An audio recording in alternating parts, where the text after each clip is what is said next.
During the Great Depression, which I'm old enough to remember, there was, and most of my family were unemployed working class, there wasn't, it was bad, you know, much worse subjectively than today, but there was an expectation that things were going to get better. There was a real sense of hopefulness. There isn't today.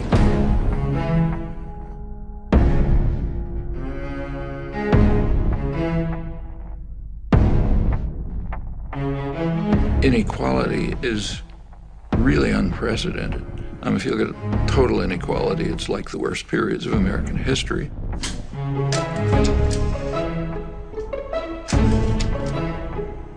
But if you refine it more closely, the inequality comes from the extreme wealth in a tiny sector of the population, a fraction of 1%. There were periods like the Gilded Age in the 20s and the Roaring 90s and so on, when a situation developed rather similar to this. Now this period's extreme, because if you look at the wealth distribution, the inequality mostly comes from super wealth. Literally, the top 0.1% are just super wealthy. Not only is it extremely unjust in itself, inequality has highly negative consequences on the society as a whole. Because the very fact of inequality has a corrosive, harmful effect on democracy.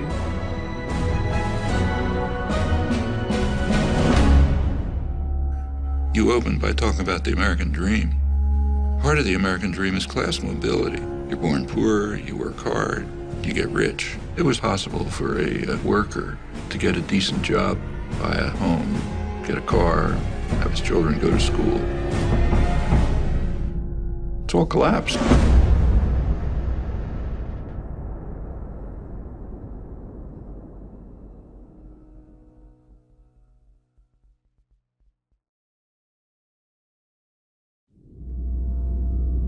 Imagine yourself in an outside position, looking from Mars.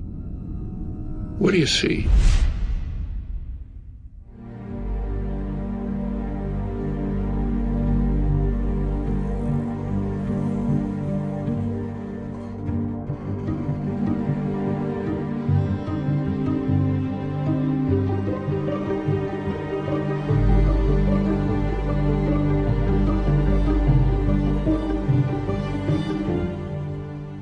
In the United States, there are professed values like democracy.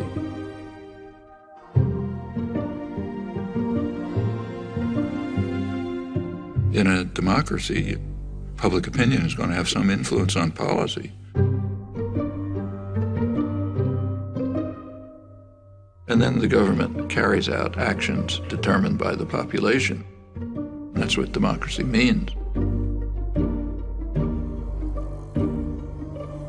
It's important to understand that privileged and powerful sectors have never liked democracy, and for very good reasons.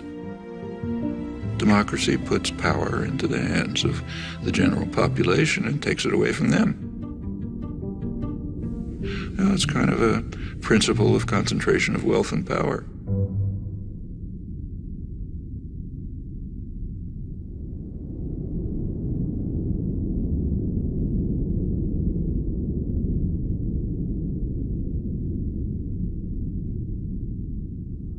Concentration of wealth yields concentration of power, particularly so as the cost of elections skyrockets, which kind of forces the political parties into the pockets of major corporations. And this political power quickly translates into legislation that increases the concentration of wealth. So fiscal policy like tax policy, deregulation, rules of corporate governance, and a whole variety of measures, political measures designed to increase the concentration of wealth and power, which in turn yields more political power to do the same thing. And that's what we've been seeing. So we have this kind of vicious cycle in progress.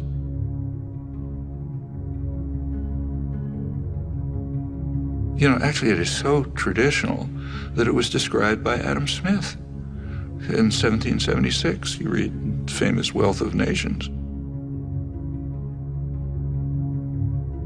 He says in England, the principal architects of policy are the people who own the society, in his day, merchants and manufacturers. And they make sure that their own interests are very well cared for, however grievous the impact on the people of England or others. Now, it's not merchants and manufacturers, it's financial institutions and multinational corporations. The people who Adam Smith called the masters of mankind, and they're following the vile maxim, all for ourselves and nothing for anyone else. They're just going to pursue policies that benefit them and harm everyone else. And in the absence of a general popular reaction, that's pretty much what you'd expect.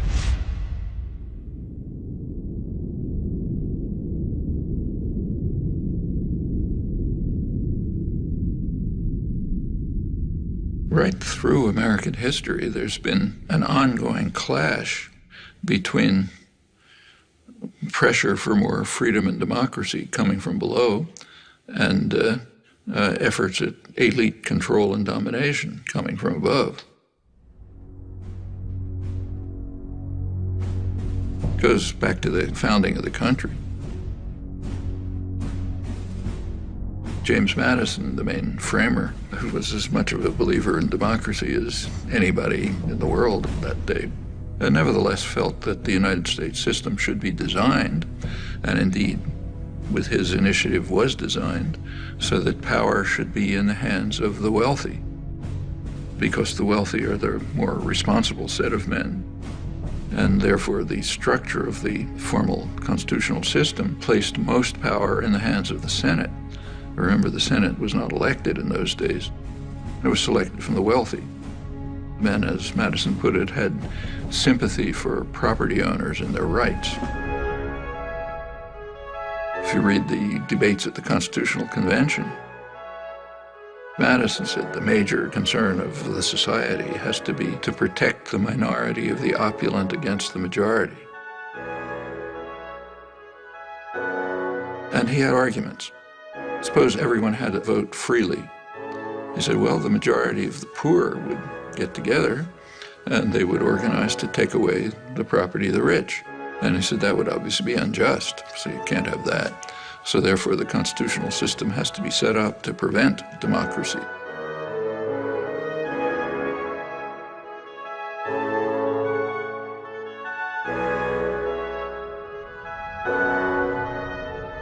Which is of some interest that this debate has a hoary tradition, goes back to the first major book on political systems, Aristotle's Politics. He says of all of them, the best is democracy, but then he points out exactly the flaw that Madison pointed out. If Athens were a democracy for free men, the poor would get together and take away the property of the rich. Well, same dilemma, they had opposite solutions. Aristotle proposed what we would nowadays call a welfare state. He said, try to reduce inequality.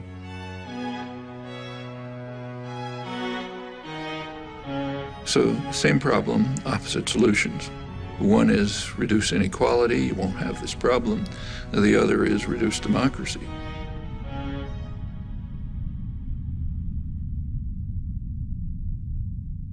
If you look at the history of the United States, it's a constant struggle between these two tendencies. A democratizing tendency that's mostly coming from the population, a pressure from below, and you get this constant battle going on, periods of regression, periods of progress. The 1960s, for example, were a period of significant democratization.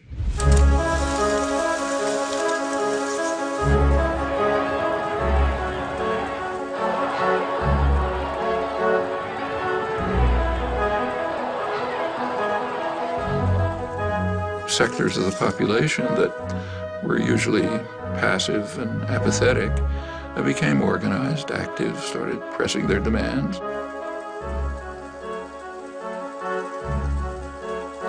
and they became more and more involved in decision-making, activism, and so on.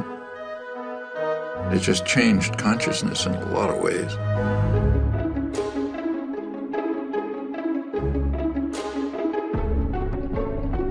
Minority rights. If democracy means freedom, why aren't our people free? Right. If democracy means justice, why don't we have justice? Right. If democracy means equality, why don't we have equality? Women's rights. This inhuman system of exploitation will change, but only if we force it to change, and force it together. Concern for the environment. A unique day in American history is ending, a day set aside for a nationwide outpouring of mankind seeking its own survival. Opposition to aggression. I'd say to those who criticize us for the militancy of our dissent that if they are serious about law and order, they should first provide it for the Vietnamese people, for our own black people, and for our own poor people. Concern for other people. One day we must ask the question, why are there 40 million poor people in America? When you begin to ask that question, you're raising a question about the economic system, about a broader distribution of wealth, the question of restructuring the whole of American society. These are all civilizing effects. And that caused great fear.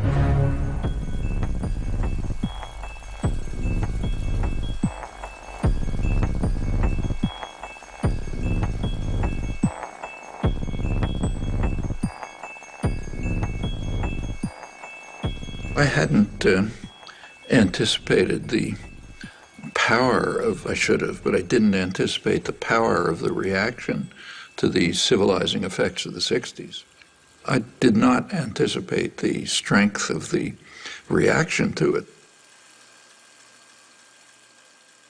The backlash.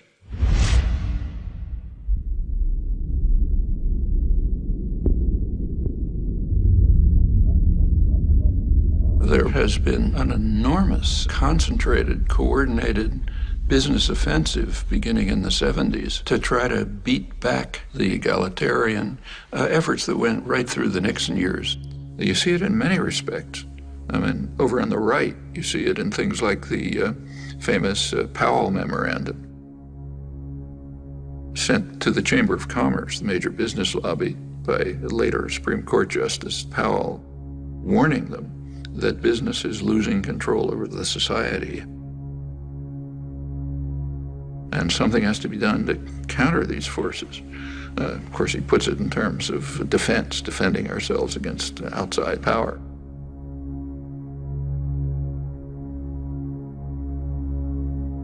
But if you look at it, it's a call for business to use its control over resources to carry out a major offensive to beat back this democratizing wave.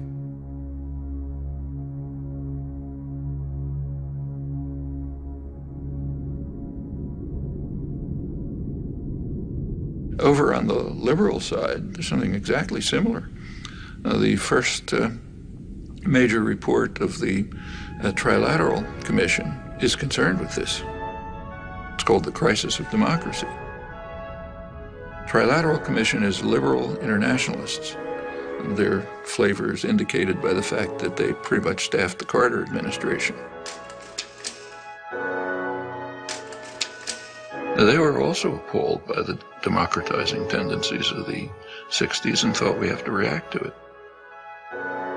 They were concerned that there was an excess of democracy developing. Previously passive and obedient parts of the population, what are sometimes called the special interests, were beginning to organize and try to enter the political arena. And they said that imposes too much pressure on the state. It can't deal with all these pressures. So therefore they have to return to passivity and become depoliticized. They were particularly concerned with what was happening to young people. The young people are getting too free and independent. None of us will begin any violence.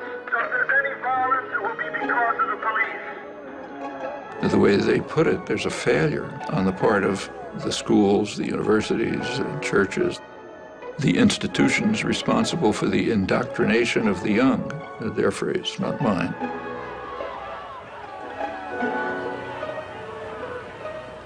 If you look at their study, there's one interest they never mention: private business. And that makes sense. They're not special interests. They're the national interest, kind of by definition. So they're okay. They're allowed to, have lobbyists buy campaigns, staff the executive, make decisions. That's fine. But it's the rest, the special interests, the general population, who have to be subdued.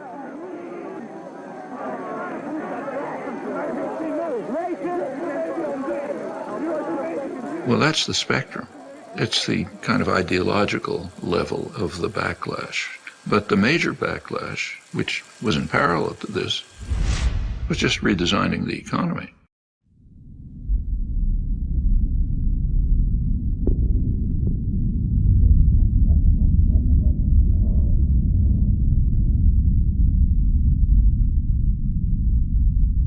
Since the 1970s, there's been a concerted effort on the part of the masters of mankind, the owners of the society, to shift the economy in two crucial respects. One, to increase the role of financial institutions, banks, investment firms, and so on, insurance companies. By 2007, right before the latest crash, they had literally 40% of corporate profits, far beyond anything in the past.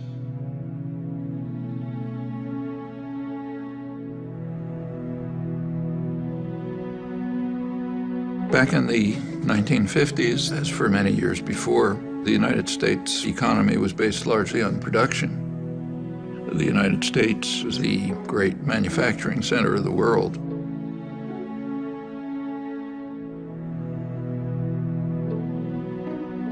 Financial institutions used to be a relatively small part of the economy, and their task was to distribute unused assets, like, say, bank savings, to productive activity. The bank always has on hand a reserve of money received from the stockholders and depositors. On the basis of these cash reserves, a bank can create credit. So besides providing a safe place for depositing money, a bank serves a community by making additional credit available for many purposes. For a manufacturer to meet his payroll during slack selling period, for a merchant to enlarge and remodel his store, and for many other good reasons why people are always needing more credit than they have immediately available.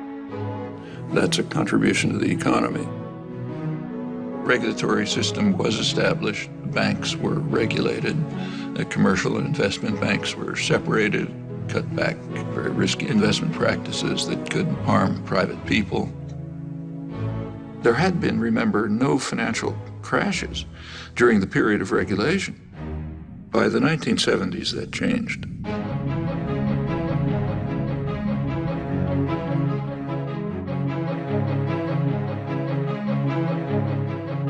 You started getting a huge increase in the flows of speculative capital, just astronomically increased.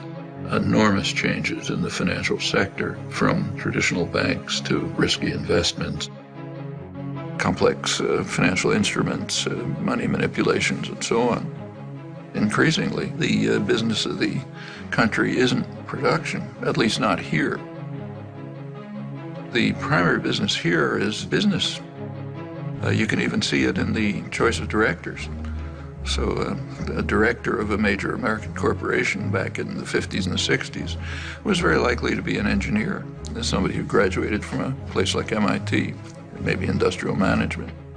More recently, the directorship and the top managerial positions are people who came out of business schools, learned financial trickery of various kinds, and so on.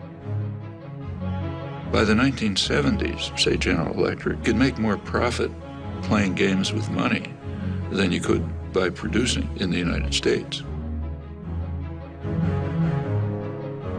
We have to remember that General Electric is substantially a financial institution today. It makes half its profits just by moving money around in complicated ways. And it's very unclear that they're doing anything that's of value to the economy. So that's one phenomenon, what's called financialization of the economy. Going along with that is the offshoring of production.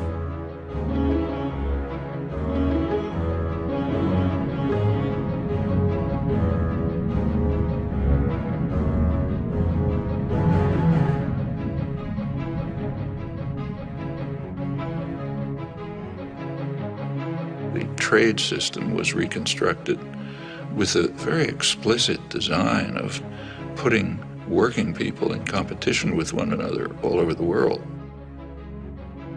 And what it's led to is a reduction in the share of income on the part of working people. It's been particularly striking in the United States, but it's happening worldwide. It means that an American worker is in competition with a super exploited worker in China. Meanwhile, highly paid professionals are protected. They're not placed in competition with the rest of the world, far from it. And of course, capital is free to move. Workers aren't free to move. Labor can't move, but capital can. Well, again, going back to the classics like Adam Smith, as he pointed out, free circulation of labor is the foundation of any free trade system. But workers are pretty much stuck. The wealthy and the privileged are protected, so you get obvious consequences, and they're recognized, and in fact praised. Policy is designed to increase insecurity.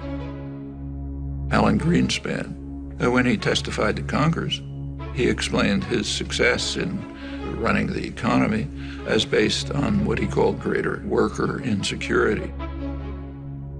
Atypical restraint on compensation increases has been evident for a few years now. But as I outlined in some detail in testimony last month, I believe that job insecurity has played the dominant role. Keep workers insecure, they're going to be under control. They are not going to ask for, say, decent wages or decent working conditions or the opportunity of free association, meaning unionize.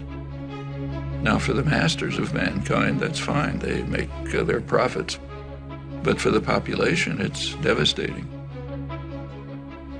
Well, these two processes, financialization and offshoring, are part of what led to the vicious cycle of concentration of wealth, concentration of power.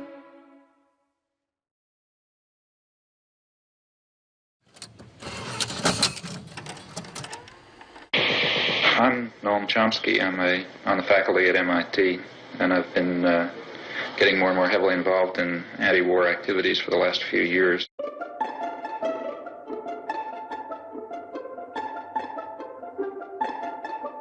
Noam Chomsky has made two international reputations. The widest is as one of the national leaders of American resistance to the Vietnam War.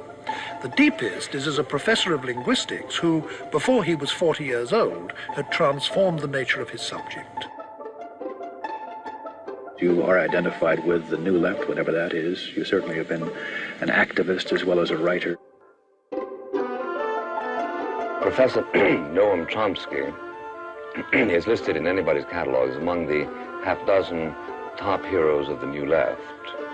This standing he achieved by adopting over the past 2 or 3 years a series of adamant positions projecting at least American foreign policy, at most America itself.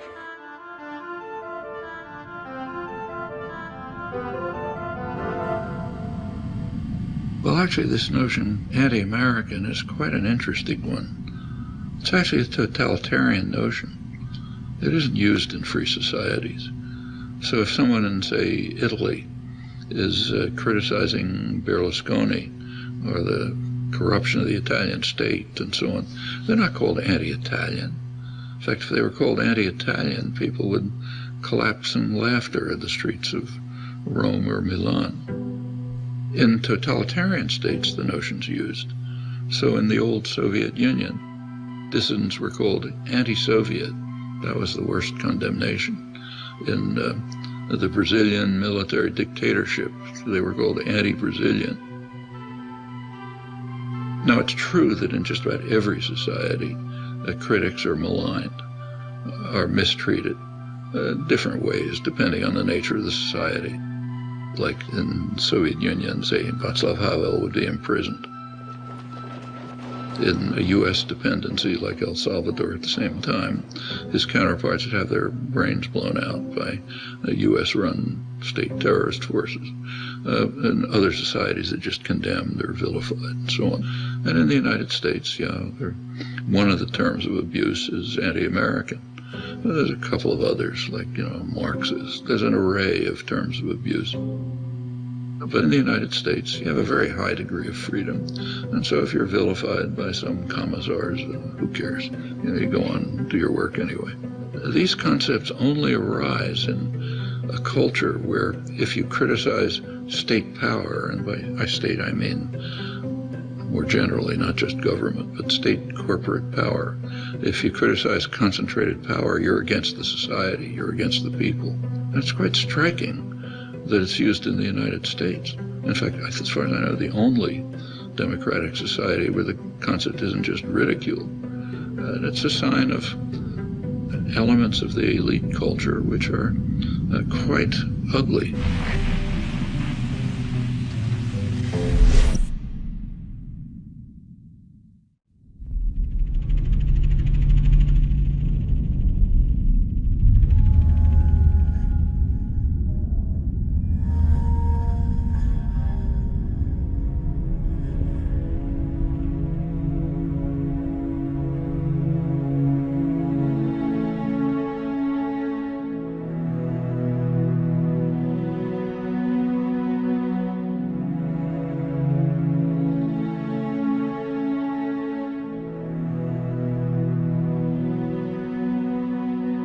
The American dream, like many ideals, was partly symbolic, but partly real.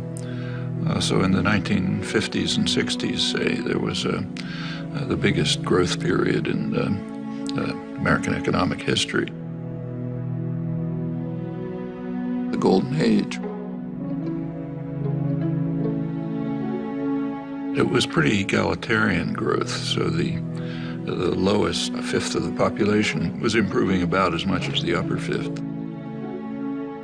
And there were some welfare state measures which improved life for much of the population. It was, for example, possible for a black worker to get a decent job in an auto plant, buy a home, get a car, have his children go to school, and so on, and the same across the board. When the U.S. was primarily a manufacturing center, it had to be concerned with its own consumers. Here, famously, Henry Ford raised the salary of his workers so they'd be able to buy cars. When you're moving into an international plutonomy, as the banks like to call it, with a small percentage of the world's population that's gathering increasing wealth, what happens to American consumers is of much less concern, because most of them aren't going to be consuming your products anyway, at least on any major basis.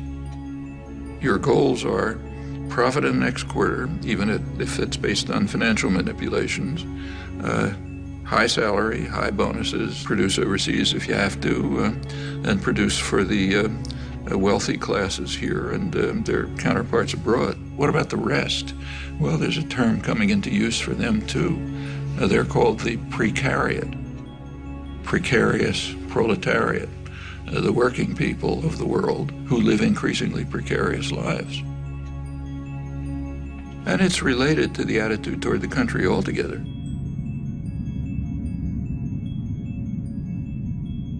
During the period of great growth of the economy, 50s and 60s, but in fact earlier, taxes on the wealthy were far higher. Corporate taxes were much higher. Taxes on dividends were much higher. Simply taxes on wealth were much higher. The tax system has been redesigned so that the taxes that are paid by the very wealthy are reduced, and correspondingly the tax burden on the rest of the population is increased.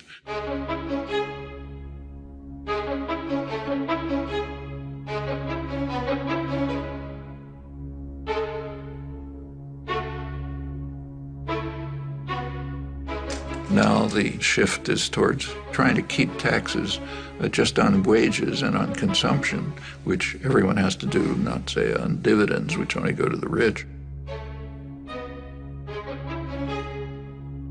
The numbers are pretty striking.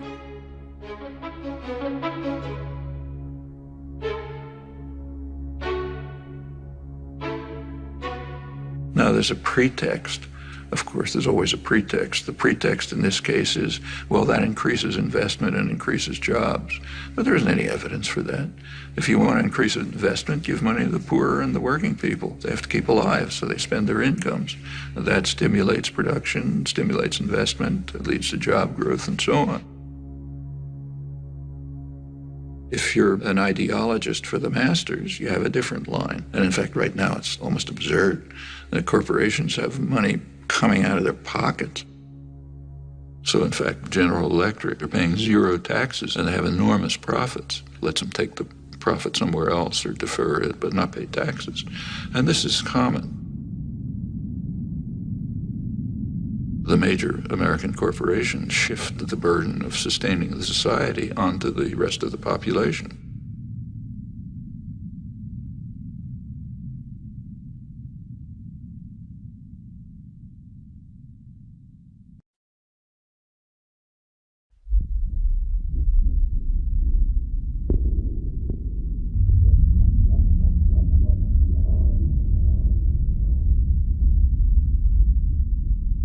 Solidarity is quite dangerous. From the point of view of the masters, you're only supposed to care about yourself and not about other people. This is quite different from the people they claim are their heroes, like Adam Smith, who based his whole approach to the economy on the principle that sympathy is a fundamental human trait. But that has to be driven out of people's heads. You got to be for yourself, follow the Weil maxim, don't care about others. Which is okay for the rich and powerful, but is devastating for everyone else. Well, it's taken a lot of effort to try to drive these basic human emotions out of people's heads. And we see it today in policy formation. For example, in the attack on Social Security. Social Security is based on a principle. It's based on a principle of solidarity. Solidarity, caring for others. Social Security means I pay payroll taxes so that the widow across town can get something to live on. For much of the population, that's what they survive on. It's of no use to the very rich. So therefore, there's a concerted attempt to destroy it. One of the ways is defunding it. You want to destroy some system, first defund it. Then it won't work, people will be angry, they want something else. That's a standard technique for privatizing some system. We see it in the attack on public schools. Public schools are based on the principle of solidarity. I no longer have children in school, they're grown up. But the principle of solidarity says, I happily pay taxes so that the kid across the street can go to school. That's normal human emotion. You have to drive that out of people's heads. I don't have kids in school, why should I pay taxes? Privatize it, so on. The public education system, all the way from kindergarten to higher education, is under severe attack. I mean, that's one of the jewels of American society.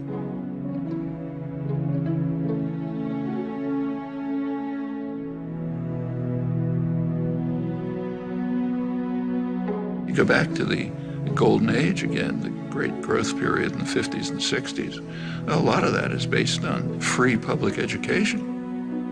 One of the results of the Second World War was the GI Bill of Rights, which enabled veterans, and remember that's a large part of the population, and to go to college. They wouldn't have been able to otherwise. They essentially got free education. Where a community, state, or nation courageously invests a substantial share of its resources in education, the investment invariably is returned in better business, and a higher standard of living. The U.S. was way in the lead in developing extensive mass public education at every level.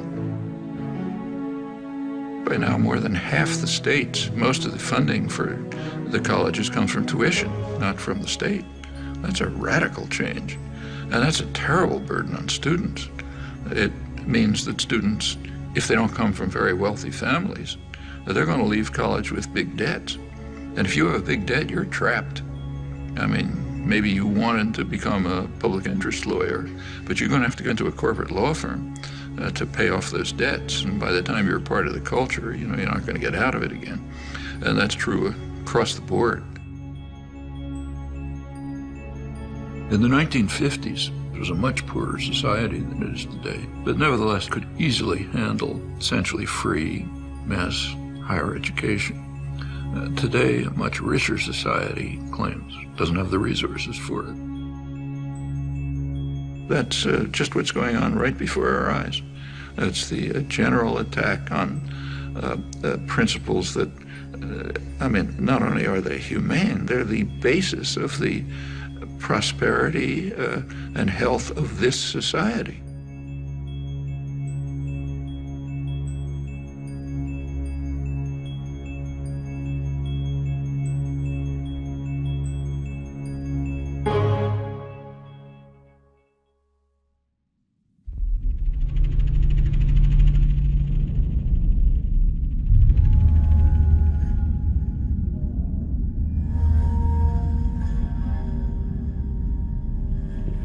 If you look over the history of regulation, say railroad regulation, financial regulation, and so on, you find that quite commonly it's either initiated by the economic concentrations that are being regulated, or it's supported by them. And the reason is because they know that sooner or later they can take over the regulators. And it ends up with what's called regulatory capture. The business being regulated is in fact running the regulators.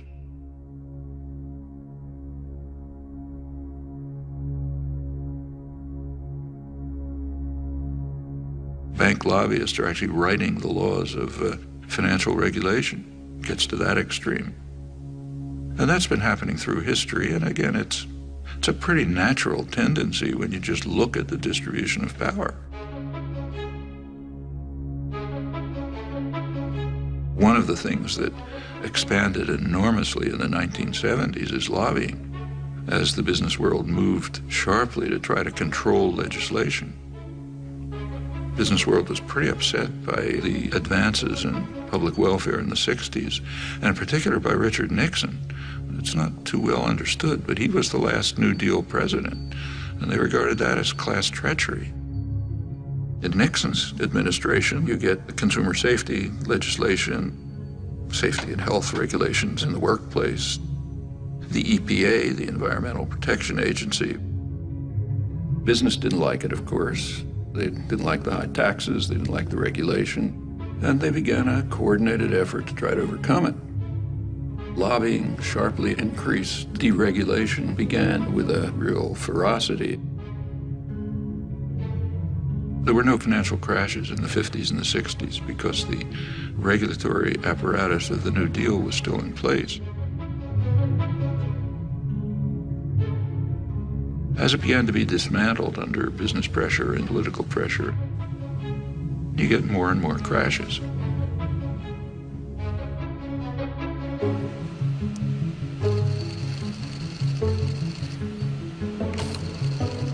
And it goes on right through the years. 70s sort of starts to begin. 80s really takes off. Congress was asked to approve federal loan guarantees to the auto company of up to $1.5 billion. Now, all of this is quite safe as long as you know the government's going to come to your rescue. So take, say, Reagan. Instead of letting them pay the costs, Reagan bailed out the banks like Continental Illinois, the biggest bailout of American history at the time. Actually ended his term with a huge financial crisis, the savings and loan crisis, and the government moved in and bailed it out. President Bush today signed the $300 billion savings and loan bailout bill. In 1999, regulation was dismantled to separate commercial banks from investment banks. Then comes the Bush, then Obama bailout. Bear Stearns is running to the feds to stay afloat. President Bush today defended the decision to bail out Citigroup. Fannie Mae and Freddie Mac have asked for a total of $3 billion more. This bailout could get much bigger, signaling deepening troubles for the U.S. economy. And they're building up the next one.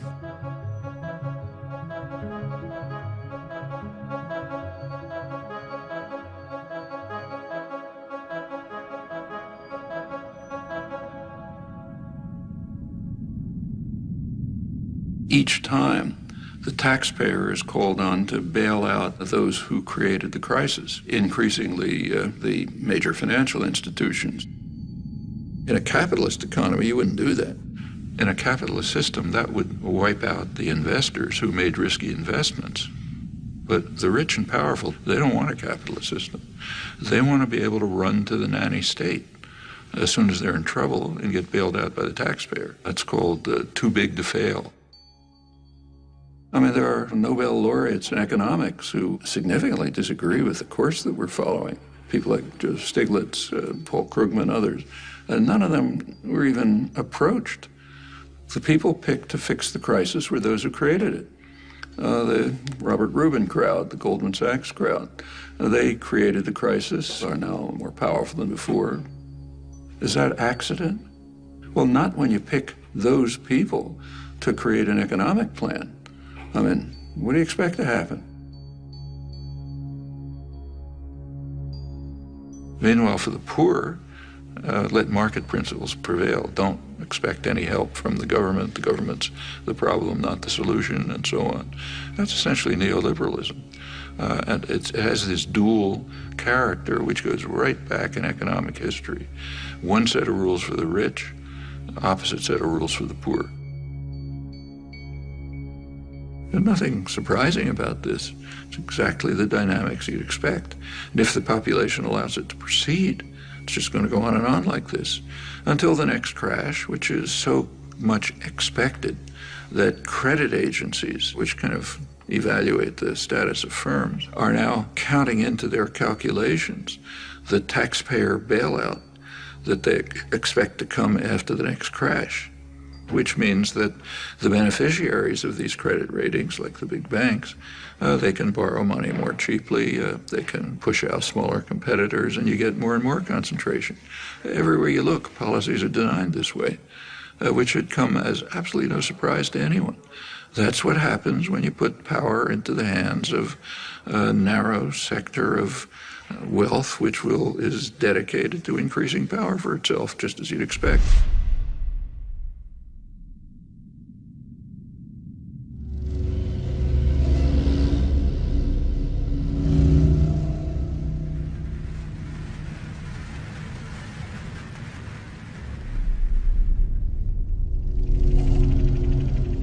Concentration of wealth yields concentration of political power, particularly so as the cost of elections skyrockets, which kind of forces the political parties into the pockets of major corporations.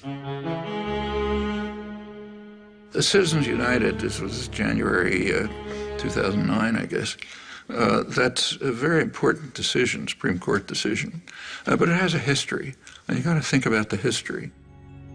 The 14th Amendment has a provision that says no person's rights can be infringed without due process of law. And the intent, clearly, was to protect freed slaves. It says, okay, they've got the protection of the law. I don't think it's ever been used for freed slaves, if ever, marginally.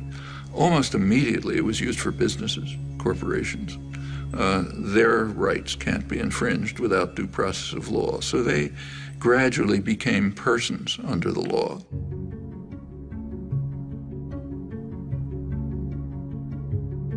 Corporations are state-created legal fictions. Maybe they're good, maybe they're bad, but to call them persons is kind of outrageous. So they got personal rights back about a century ago, and that extended through the 20th century. They give corporations rights way beyond what persons have. So if, say, General Motors invests in Mexico, they get national rights, the rights of a Mexican business. While the notion of person was expanded to include corporations, it was also restricted. If you take the 14th Amendment literally, then no undocumented alien can be deprived of rights if they're persons. Undocumented aliens who are living here and building your buildings, cleaning your lawns and so on, they're not persons. But General Electric is a person, an immortal, super powerful person. This perversion of the elementary morality and the obvious meaning of the law is quite incredible. In the 1970s, the courts decided that money is a form of speech. Buckley versus Valia. And then you go on through the years to Citizens United, which says that the right of free speech of corporations, namely spend as much money as they want, can't be curtailed. Take a look at what that means. It means that corporations, which anyway have been pretty much buying elections, are now free to do it with virtually no constraint.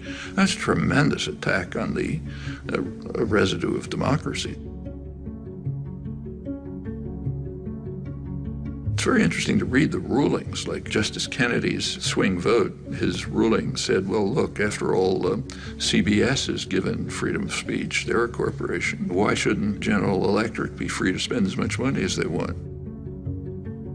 I mean, it's true that CBS is given freedom of speech, but they're supposed to be performing a public service. That's why. That's what the press is supposed to be. General Electric is just trying to make money for the chief executive and some of the shareholders. It's an incredible decision, and it puts the country in a position where business power is greatly extended beyond what it always was. This is part of that vicious cycle.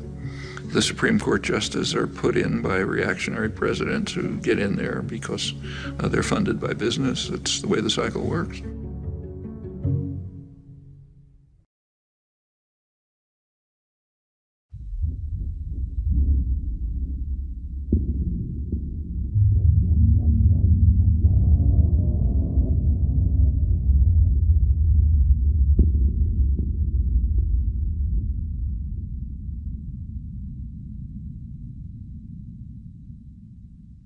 There is one organized force which traditionally, plenty of flaws, but with all its flaws, it's been in the forefront of efforts to improve the lives of the general population. That's organized labor.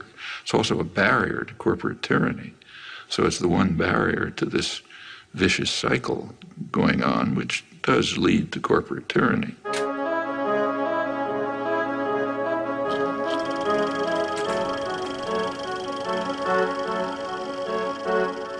A major reason for the concentrated, almost fanatic attack on unions, on organized labor, is they are a democratizing force. They provide a barrier that defends workers' rights, but also popular rights generally.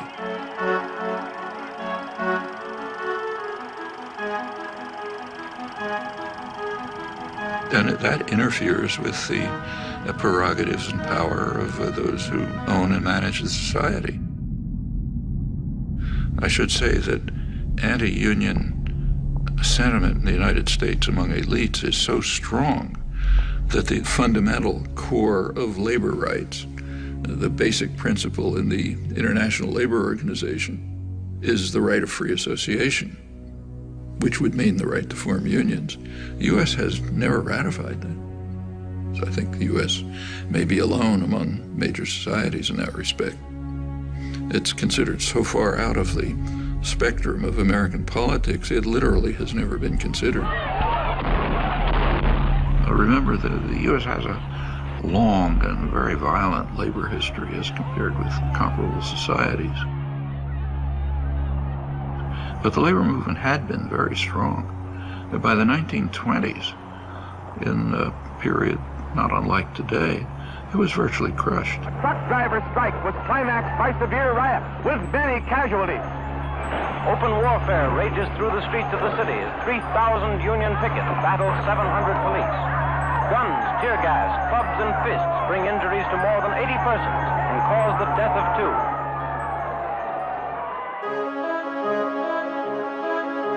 By the mid-30s, it began to reconstruct. Franklin Delano Roosevelt, he himself was rather sympathetic to progressive legislation that would be in the benefit of the general population, but he had to somehow get it passed. So he informed the labor leaders and others, force me to do it. What he meant is go out and demonstrate, organize, protest, develop the labor movement.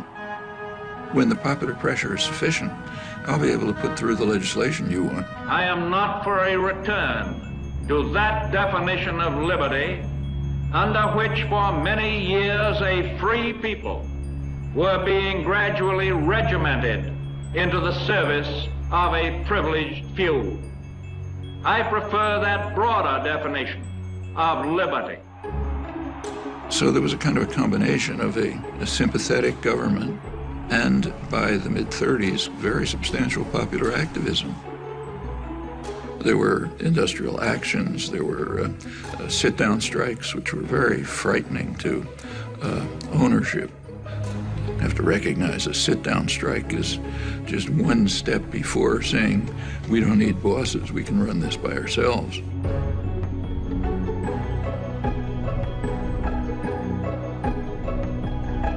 And business was appalled. You read the business press, say, in the late 30s, they were talking about the hazard facing industrialists and the rising political power of the masses, which has to be repressed. Things were on hold during the Second World War, but immediately after the Second World War, the business offensive began in force.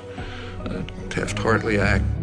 The Taft-Hartley Act was written for only one purpose: to restore justice and equality in labor management relations. McCarthyism was used for massive corporate propaganda offensives to attack unions. It increased sharply during the Reagan years. I mean, Reagan pretty much told the business world, if you want to illegally break organizing efforts and strikes, go ahead. They are in violation of the law, and if they do not report for work within 48 hours, they have forfeited their jobs and will be terminated. Continued in the 90s, and of course with George W. Bush, who went through the roof. By now, less than 7% of private sector workers have unions.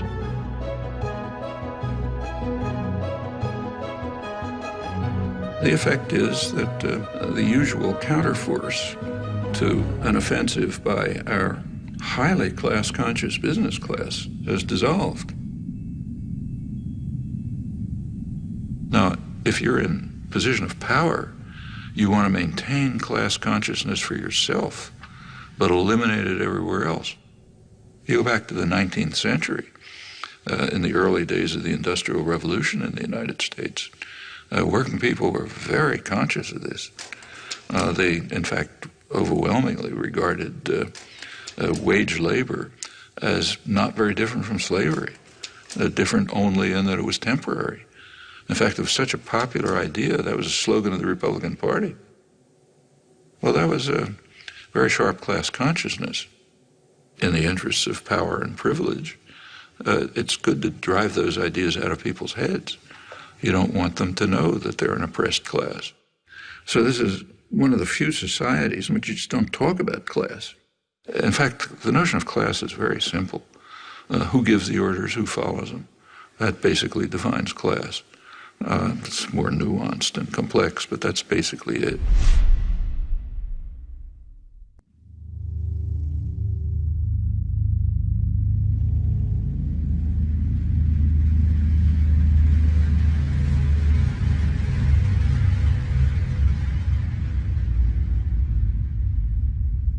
The public relations industry, the advertising industry, which is dedicated to creating consumers, It's a phenomenon that developed in the freest countries, in Britain and the United States. And the reason is pretty clear. It became clear by, say, a century ago that it was not going to be so easy to control the population by force. Too much freedom had been won. Labor organizing, parliamentary labor parties in many countries, women starting to get the franchise and so on. So you had to have other means of controlling people. And it was understood and expressed that you have to control them by control of beliefs and attitudes. Well, one of the best ways to control people in terms of attitudes is what the great political economist Thorstein Veblen called fabricating consumers.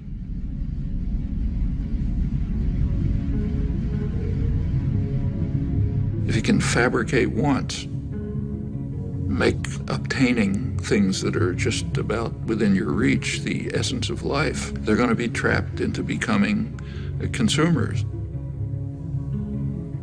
You read the business press, say, 1920s, it talks about the need to direct people to the superficial things of life, like fashionable consumption, and that'll keep them out of our hair. You find this doctrine all through progressive intellectual thought, like Walter Lippmann, the major progressive intellectual of the 20th century.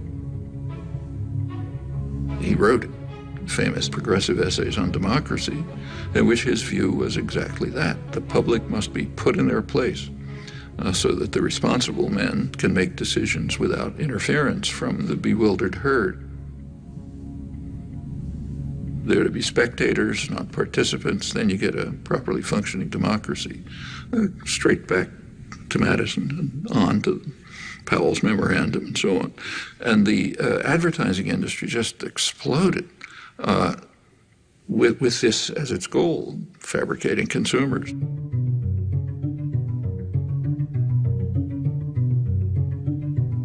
And it's done with great sophistication. You don't see many wild stallions anymore. He's one of the last of a wild and very singular breed. Come to Marlboro country. The ideal is what you actually see today, where, let's say, teenage girls, if they have a free Saturday afternoon, will go walking in the shopping mall, not to the library or somewhere else. The idea is to try to control everyone, to turn the whole society into the perfect system. Perfect system would be a society based on a dyad, a pair. The pair is you and your television set, or maybe now you and the internet, in which that presents you with what the proper life would be, what kind of gadgets you should have. And you spend your time and effort gaining those things which you don't need and you don't want, and maybe you'll throw them away. But that's the measure of a decent life. What we see is in, say, advertising on television. If you've ever taken an economics course, you know that markets are supposed to be based on informed consumers making rational choices. Well, if we had a system like that, a market system, then a television ad would consist of, say, General Motors putting up information saying, here's what we have for sale. That's not what an ad for a car is. An ad for a car is a football hero, an actress, the car doing some crazy thing like going up a mountain or something. The point is to create uninformed consumers who will make irrational choices. That's what advertising is all about. And when the same institutions, PR system, runs elections, they do it the same way.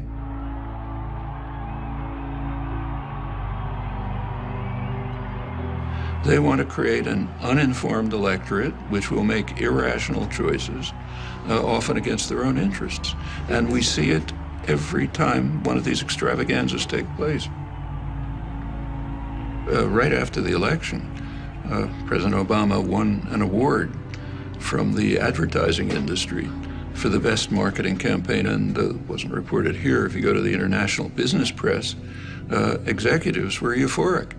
They said, we've been selling candidates, marketing candidates like, toothpaste ever since Reagan. And this is the greatest achievement we have. I don't usually agree with Sarah Palin, but when she mocks what she calls the hopey-changey stuff, she's right. First of all, Obama didn't really promise anything. That's mostly illusion. You go back to the campaign rhetoric and take a look at it. There's very little discussion of policy issues, and for very good reason, because public opinion on policy is sharply disconnected from what the two-party leadership and their financial backers want. Policy, more and more, is focused on the private interests that fund the campaigns, with the public being marginalized.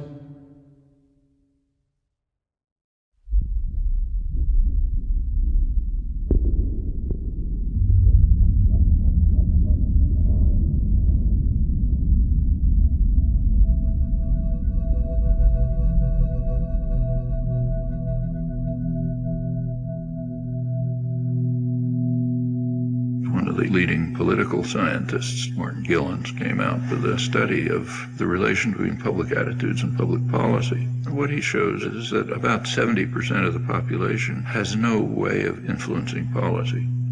They might as well be in some other country. And the population knows it. What it's led to is a population that's angry, frustrated, hates institutions. It's not acting constructively to try to respond to this. There is popular mobilization and activism, but in very self-destructive directions. It's taking the form of unfocused anger, attacks on one another, and on vulnerable targets. That's what happens in cases like this. It is corrosive of social relations, but that's the point. The point is to make people hate and fear each other and look out only for themselves and don't do anything for anyone else. One place you see it strikingly is on April 15th. April 15th is kind of a measure, the day you pay your taxes, of how democratic a society is. If a society is really democratic, April 15th would be a day of celebration. It's a day when the population gets together, decides to fund the programs and activities that they have formulated and agreed upon. What could be better than that? So you should celebrate it. It's not the way it is in the United States. It's a day of mourning. It's a day in which some alien power, has nothing to do with you, is coming down to steal your hard-earned money. And you do everything you can to keep them from doing it. Well, that is a kind of a measure of the extent to which, at least in popular consciousness, democracy is actually functioning. Not a very attractive picture.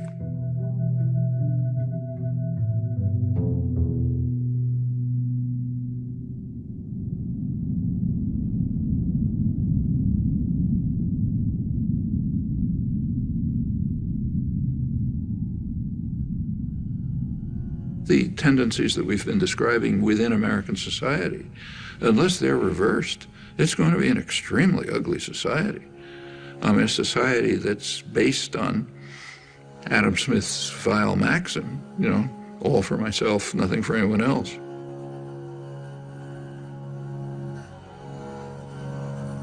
A society in which normal human instincts and emotion of sympathy, solidarity, mutual support, in which they're kind of like driven out. That's a society so ugly, I don't even know who'd want to live in it. I wouldn't want my children to.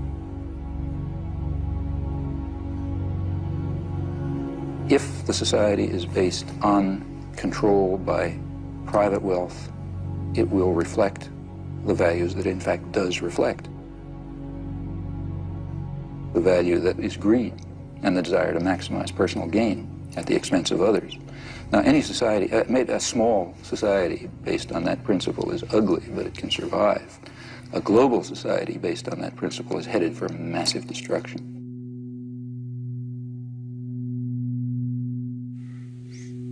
I don't think we're smart enough to design in any detail what a perfectly just and free society would be like. I think we can give some guidelines, and more significant, we can ask how we can progress in that direction.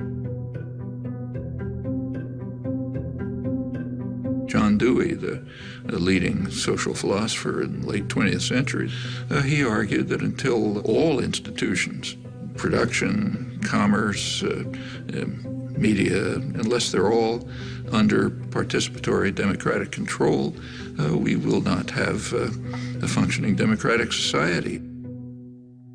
As he put it, policy will be the shadow cast by business over society.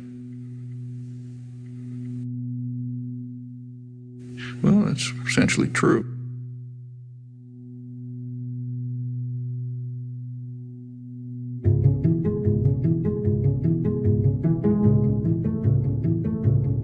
Where there are structures of authority, domination, and hierarchy, somebody gives the order, somebody takes them, they are not self-justifying. They have to justify themselves. They have a burden of proof to meet.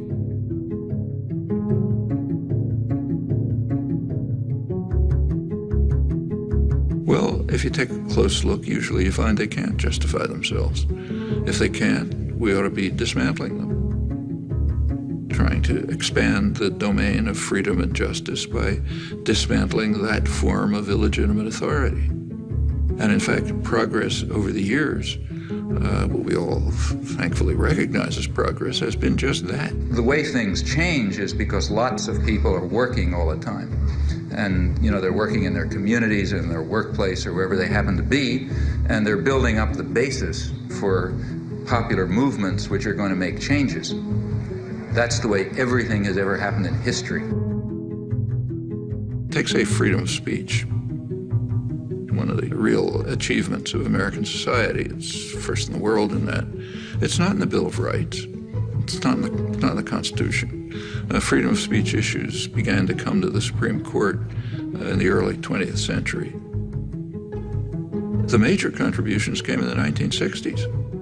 One of the leading ones was a case involving the civil rights movement. Well, by then you had a mass popular movement which was demanding rights, refusing to back down, and in that context the Supreme Court did establish a pretty high standard of freedom of speech. Or take, say, women's rights. Women also began identifying oppressive structures, refusing to accept them, bringing other people to join with them. Well, that's how rights are won. To a non-trivial extent, I've also spent a lot of my life in activism. I mean, that doesn't show up publicly, but yeah. Actually, I'm not terribly good at it. I'm not the greatest organizer. I think that we can see quite clearly some very, very serious defects and flaws in our society, our level of culture, our institutions, which are going to have to be corrected by operating outside of the framework that is commonly accepted. I think we're going to have to find new ways of political action. But the activists are people who have created the rights that we enjoy. They're not only carrying out policies based on information that they're receiving, but also contributing to the understanding. Remember, it's a reciprocal process. Then you have a great deal of... You try to do things, you learn. You learn about what the world is like. That feeds back to the understanding of how to go on. There's huge opportunities. It is a very free society, still the freest in the world. Government has very limited capacity to coerce. Corporate business may try to coerce, but they don't have the mechanism. So there's a lot that can be done if people organize, struggle for their rights as they've done in the past, and they can win many victories.